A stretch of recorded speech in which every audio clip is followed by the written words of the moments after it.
General George S. Patton, one of the most iconic military figures in history, a man who led his troops to victory in World War II, but somehow, despite his undeniable brilliance, lost his place in the annals of history. But why? Was he really the hero we remember, or was there more beneath the surface that we're only just beginning to understand? Stick around, because what you're about to learn might just change everything you thought you knew about this legendary general. In this video, we're diving deep into how General Patton won battles and lost his legacy. A complex man whose decisions were as bold as they were controversial.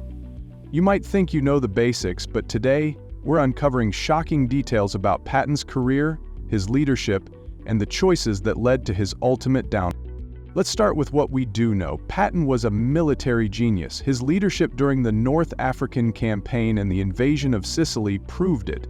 He wasn't just another general sitting behind a desk. Patton led from the front, charging into the heart of battle with his men. And it wasn't just his bravery that set him apart, it was his mind. Patton's approach to warfare was revolutionary. He was one of the first to truly understand the power of armored warfare and tanks in battle. In fact, he once said, "A good solution applied with vigor now is better than a perfect solution applied 10 minutes later." And he lived by this. He didn't waste time second-guessing himself. His rapid advances through the European theater were a testament to his unconventional approach. And as much as people loved to follow him, he wasn't just about charging forward. Patton's ability to outthink the enemy made him a nightmare on the battlefield. But here's where things start to get complicated. It wasn't just Patton's military brilliance that defined him, it was his personality. And sometimes that personality was too much.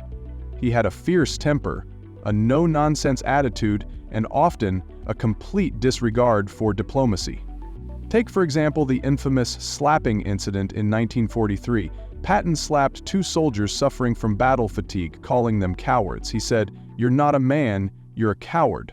Now, Patton believed in the toughening up approach, tough love, if you will. But that move cost him dearly. It was a public relations disaster and gave his enemies ammunition to attack his character. But here's the thing, Patton never backed down. He doubled down on his stance, claiming that he was doing what was necessary to shock his soldiers into resilience. And while some people applauded his resolve, others saw a man who was too willing to sacrifice his own reputation for the sake of his beliefs. Now let's talk about Patton's relationships with his superiors and allies. While he was adored by many of his troops, Patton's reputation with high-ranking officials was mixed. You see, Patton had no filter, and when he spoke, he didn't mince words. His bluntness, combined with his tendency to question authority, often rubbed people the wrong way. His infamous disagreements with General Dwight D. Eisenhower were well known. In fact, Eisenhower once said, "Patton is a man who is impossible to keep on a leash." And yet, despite these tensions, Eisenhower had to rely on Patton's skills, especially in Europe, where his leadership was unmatched in battle. But that's where it gets tricky. While Patton's victories helped to bring about the Allied triumph in World War II, it was his behavior after the war that sealed his fate. His vocal support for the Soviet Union's removal from Eastern Europe and his criticism of Allied policy during the post-war years alienated him from the very people who had once supported him. And then came the tragic twist. In December 1945, Patton suffered a car accident. He was paralyzed from the neck down and died 12 days later. Official reports say it was a car crash, an unfortunate accident, but there were whispers.